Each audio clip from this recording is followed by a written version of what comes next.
Hey, welcome back to Room 237. This is John, coming at you with another movie review. This time, it's a movie I just watched last night, but definitely not the first time. I've seen this dozens and dozens of times. It's a childhood favorite. It's still an adult favorite. I could have put it in my top comedies video. It was in my top randoms video. Very important movie to me, and that is Beetlejuice, the ghost with the most. I love this movie to death. I always have. I first saw this in second grade, and I still love it just as much. I can't think of anything bad to say about it.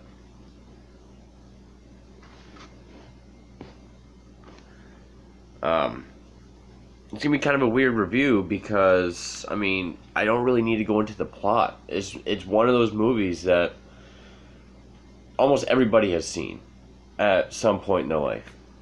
And if you haven't seen it, which I know a couple people that haven't, and I can't help it, I say, where the fuck have you been? It's Beetlejuice. If I ever do a top 80s video, which probably won't happen anytime soon because other than horror movies that came out, when I think of genre defining typical 80s movies, I don't have a lot of favorites. But this is definitely on there. Along with Gremlins, Who Framed Roger Rabbit, Outsiders, Breakfast Club, Princess Bride. That's pretty much it. But definitely these darker sort of horror comedies. Those are really the only big 80s movies I love. And this shouldn't have been a big movie. It was made for $15 million, which is insanely cheap. It made between 70 and 80 million. So even though it wasn't a blockbuster, it was a phenomenal hit. And it was crazy. And the thing is, this movie was imaginative. You don't get this shit anymore. $15 million. Everything in this movie is practical. And wildly imaginative, creative, original. And I don't just mean the effects. The effects are still some of my favorite that I've ever seen. But just some of the ideas they came up with. The core of the story itself, which is that there's no heaven and hell. Death, there's just another bureaucracy that you got to go through, and it's just as mundane as life is. So, quickly to go through the story, you have the Maitlands. Sorry, I actually, today's Easter, had a big Easter dinner. Came home, I took a nap, and I just woke up, so I'm kind of not really with it. But, the Maitlands, you have Barbara, played by Gina Davis, and Adam, played by Alec Baldwin. I'm not an Alec Baldwin fan. This movie and his one scene in Glengarry Glen Ross, and I guess I could say The Departed as well. That's all I like of Alec Baldwin, and this is my favorite Alec Baldwin role.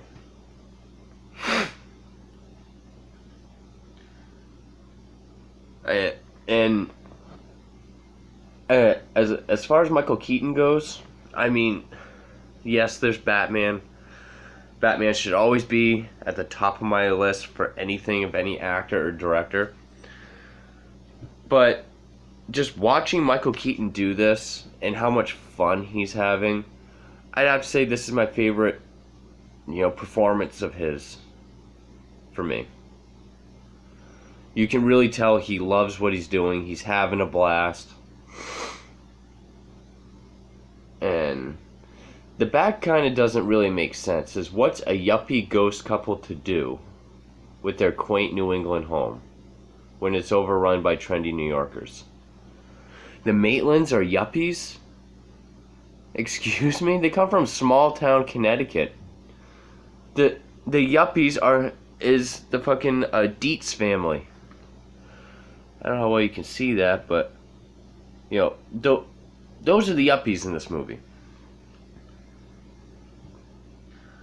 Hell, even down here, I mean, Catherine O'Hara, who I just found out, I was watching something about this. I was watching another reviewer that I watch about this because it was a retrospective. Because this can't get a fucking special edition, which I'll get to. Yeah, Catherine O'Hara was in Second City with like Rick Moranis, John Candy, and all those other comedy greats. So that's kind of cool. So yeah, the Maitlands, they die in a car crash. They get back to their house. They find out they're dead. They can't leave the house. They don't really know how to haunt or anything. And then a yuppie New York family, the Dietzes, move in. They take over this nice house. They make it into just 80s Wall Street trash. Tacky trash. Modern tack. And then they try to scare them away. But they don't really know how to do that, so they enlist the help of this Bio-Exorcist who calls himself Beetlejuice. And things just keep getting more and more screwed up. They form a friendship with their young daughter Lydia, played by Winona Ryder. Which, I never thought Winona Ryder was that great of an actress. I mean, I like her in that. I like her in Edward Scissorhands. Girl Interrupted. That's pretty much it. I mean, The Crucible was alright, but that's more of a Daniel Day-Lewis movie for me.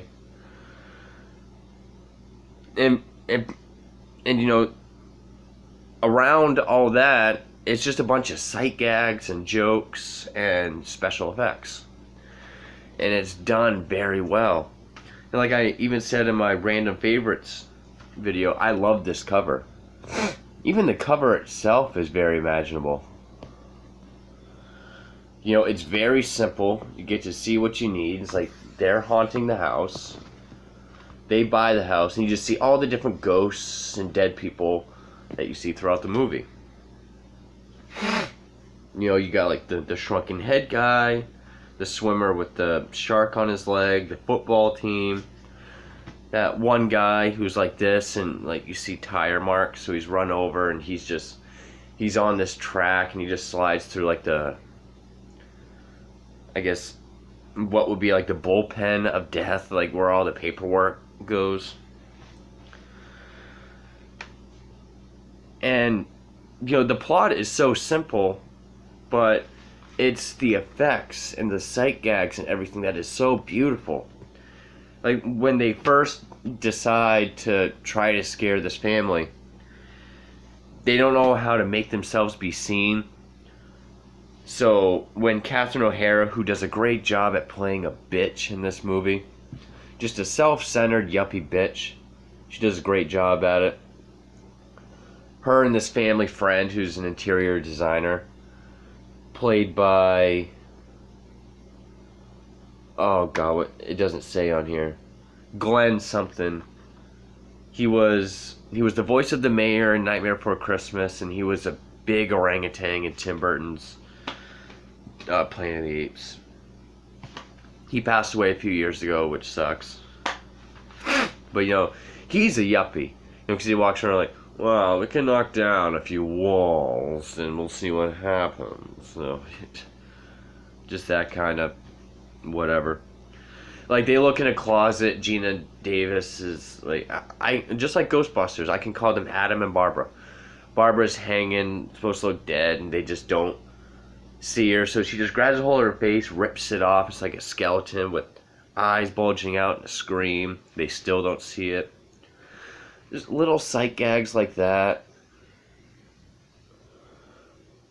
You know, there's a part where he's headless because they're trying to look like there's like a murder to scare them. And he's like, oh, I forgot to lock the attic door. So he's headless, trying to run up to the attic, and he's bumping into shit. And I could go on and on about stuff like that. It's great little ideas. And Adam built this this model, this perfect scale model of the whole town. And so that's where a Beetlejuice is for most of the movie up until the end. And when they when they first summon him, they go down to the model. And even something like this is shit you wouldn't think about. They're down in the model and they have to dig into his grave. But the grass, it's like rubber model grass. So it's like these little mats that they just flip up. Then there's cork board. And when they start digging, it's not dirt, it's actual chunks of cardboard. Like you can even see like plaster, which I thought was a neat idea. Some other stuff like that. I know I just watched this last night. I've seen it dozens and dozens of times, but I'm still like half asleep. I just really wanted to talk about this movie because I love it. Oh, and like Catherine O'Hara, she makes these really shitty sculptures, but that's what she lives for. She's the stepmom, but the dad, Charles, played by Jeffrey Jones, who was the principal in Ferris Bueller's Day Off. It really sucks because he was a great character actor. He really got into his characters, and he had great roles like this or the principal in Ferris Bueller. It's not one of my favorite 80s movies, but I kind of dig it. You know, I think it was like the late 90s he got caught with kiddie porn. So, you know, his career never recovered. You know, I don't want to sound like I'm sticking up for him. It's just a shame that someone who was good like that had to happen to him. He was a guy I noticed in a lot of movies as a kid, where it's like, oh, it's the guy from Beetlejuice. He's cool in this too. But of course, my favorite parts is when they actually go into like the death world. Oh yeah, they can't leave the house because it's like this desert wasteland. There's these giant sandworms, which I guess people thought was from the movie Dune, but it's not. And then whenever they get back into the house, they it's like time passes by. Or when they go into the death world by drawing a door, lots of time passes. And pretty much the death world, like I said earlier, there's no heaven or hell. It's basically the DMV. It's just more pain in the ass bullshit that you have to go through. And I thought that was a wildly crazy, fun idea. I didn't get it as a kid, but as an adult, you know, when I was a kid, it was just goofy stuff. But as an adult, it's just like, wow, even in death, there's boring, pain in the ass shit that you have to do. I'm sitting in a waiting room with all people that have just died. You know, there's this big, heavy guy with a bib with a lobster on it. He's got like a bone stuck in his throat. There's a swimmer with a shark on his leg. There's a guy standing in the corner in a sleeping bag with a snake sticking out of it. There's one woman that's cut in half. It's supposed to be sort of like this like fishnet kind of dancer lady. She's sitting like beside herself. There's the shrunken head guy who's like kind of like a headhunter. The one guy that's one of the funniest parts of the movie is like this little shriveled up, crispy burnt guy smoking a cigarette. He offers Adam one. Adam says no, and he's like, I'm trying to cut back myself. So it's just, and the effects are phenomenal. This movie won the Oscar, which really makes me happy because no one does practical anymore. Soon I want to do a huge rant video on practical effects versus this shitty CGI that everybody's using now. It was cheaper back then. It looked better. It was so like aesthetically pleasing to look at, but it also just gave off the effect more. And so when I see movies from the 80s that really shows why practical effects work, you know, this won the Oscar. David Cronenberg's The Fly won the Oscar. John Carpenter's The Thing didn't even get nominated, I don't think, which pisses me off. Other, you know, slasher films and stuff, but they weren't going to give an Oscar to those. Gremlins, I don't think, got nominated. Evil Dead 2, of course, didn't get nominated. But even this quote by Kevin Thomas of the Los Angeles Times, uproarious, there hasn't been anything like it since Ghostbusters. Thank you, Kevin Thomas. That is true. Because big movies of the 80s, my top two favorites is Ghostbusters and this. And they're both dark comedies, but with some horror and some, those are the comedies in the 80s I like. Not John Hughes and stuff like that. So yeah, the waiting room, then, caseworkers, and you have to have someone look at your case and your death, to look at, whether you can haunt a place or whatever. It's very imaginative, very creative and original, which is another point I wanted to get across.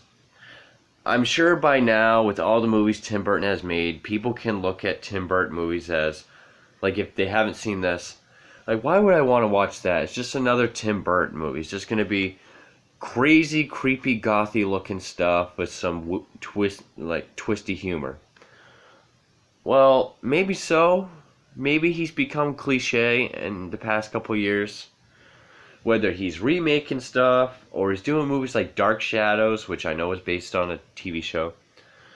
But you have to understand something. This was Tim Burton's second movie ever. His first movie was Pee-wee's Big Adventure, which I know can be kind of crazy and imaginative. But this was the first movie where Tim Burton got to be Tim Burton. And he really got to let his imagination fly wild. He really got to make a pun about a line in this, he really got to turn on the juice to see what kicks loose. I know, I stuttered, fucked it up, whatever. It's just such a fun movie.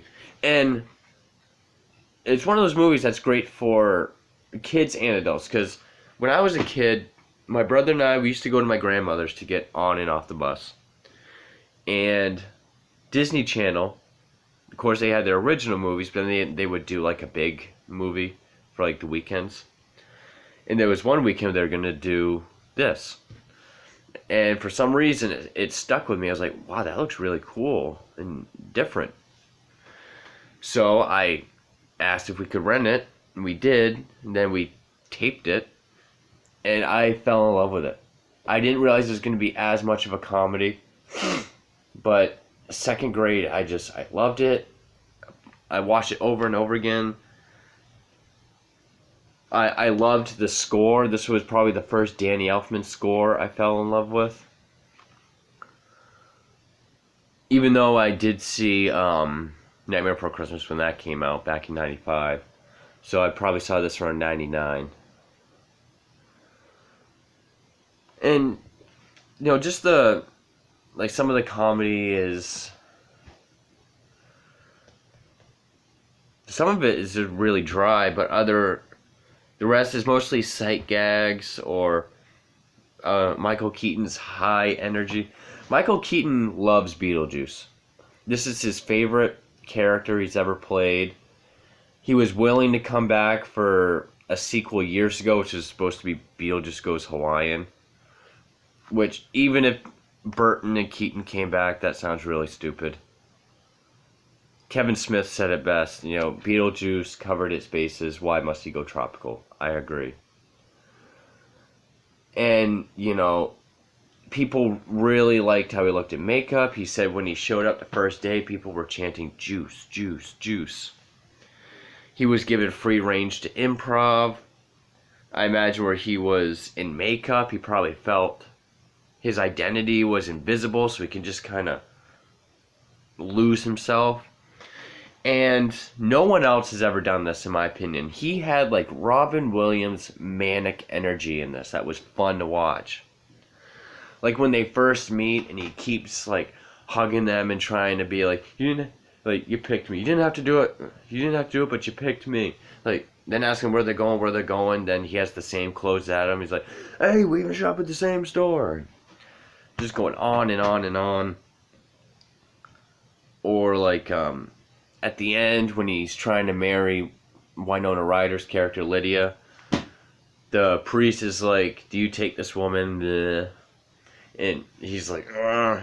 So he runs towards the camera. He's like, I don't know. It's such a big decision, but I told myself I was going to do it. I was going to do it once. And yeah, okay. Just like little like Robin Williams type energy that no one else could do. You can really tell he had fun doing this. And up until a couple years ago, they were going to do another sequel with Ryder, Keaton, and Burton all returning. And Michael Keaton was down for that too. But him doing so much improv is, that's why his character feels so natural. And the performance is so good. There's a difference between improvising back then and improvising now.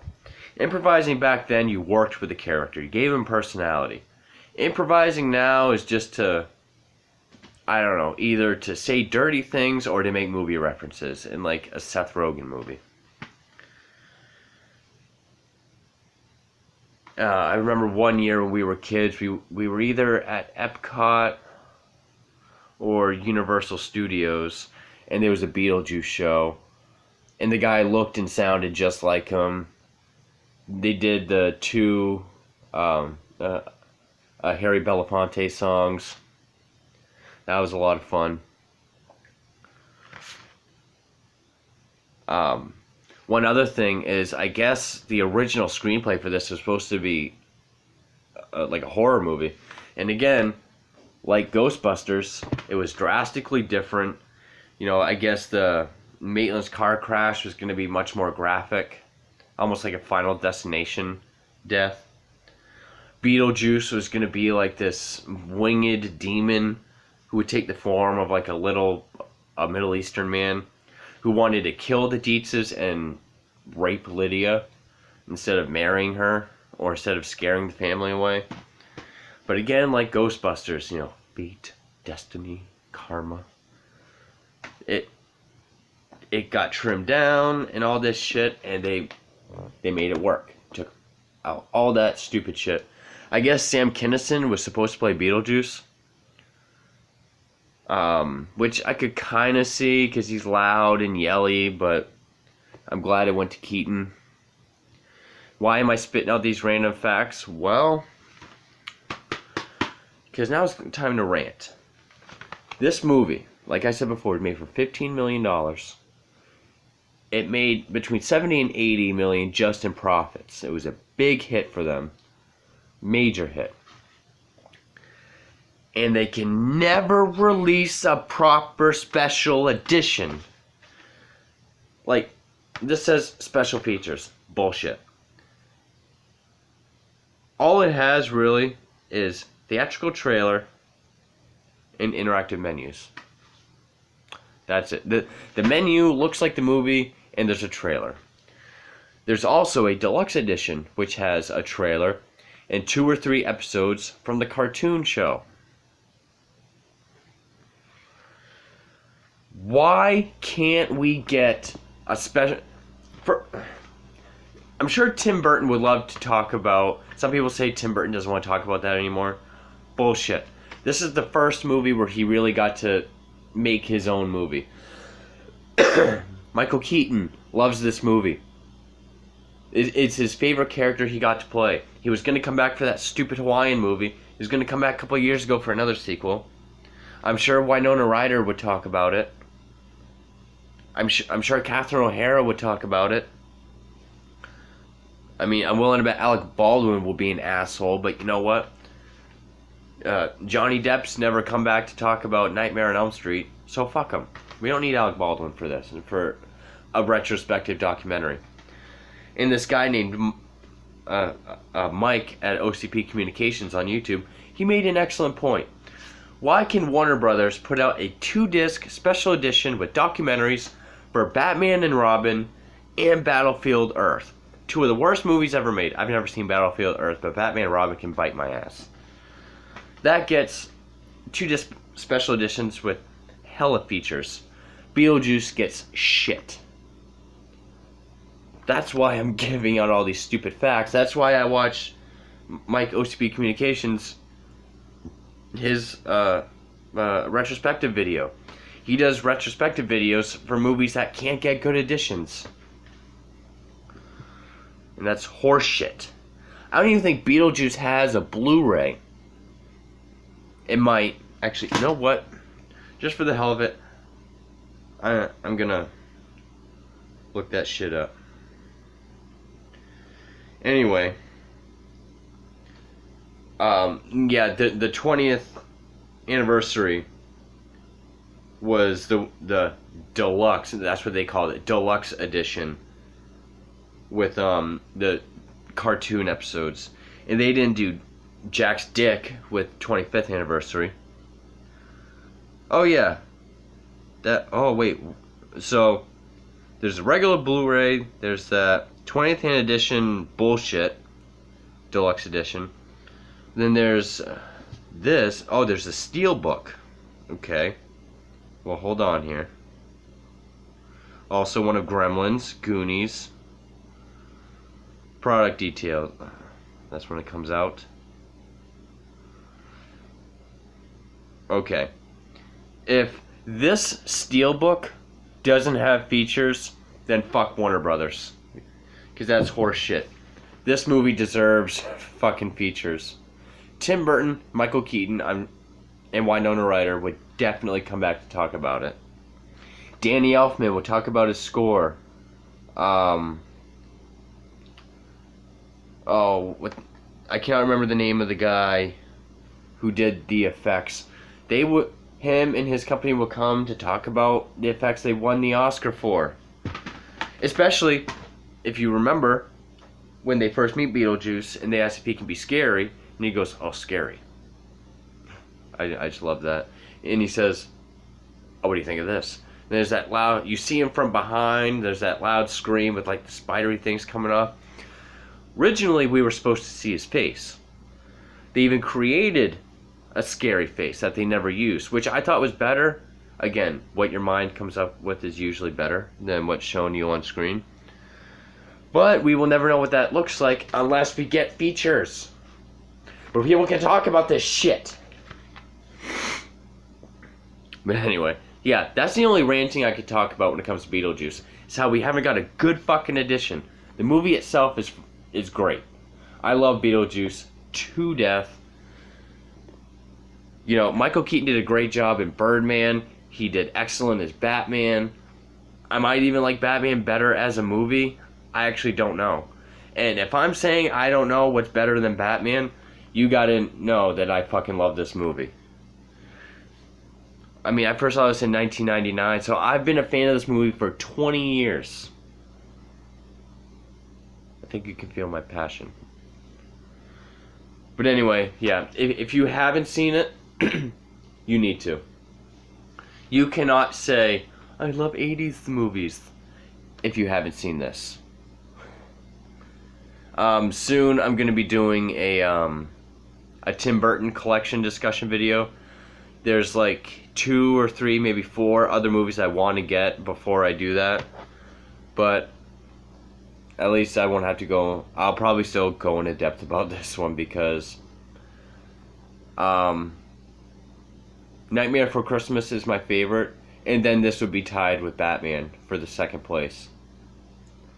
Just when he does his own movies, other than properties like Batman, I like Chocolate Factory, Alice in Wonderland, and Planet of the Apes all suck balls.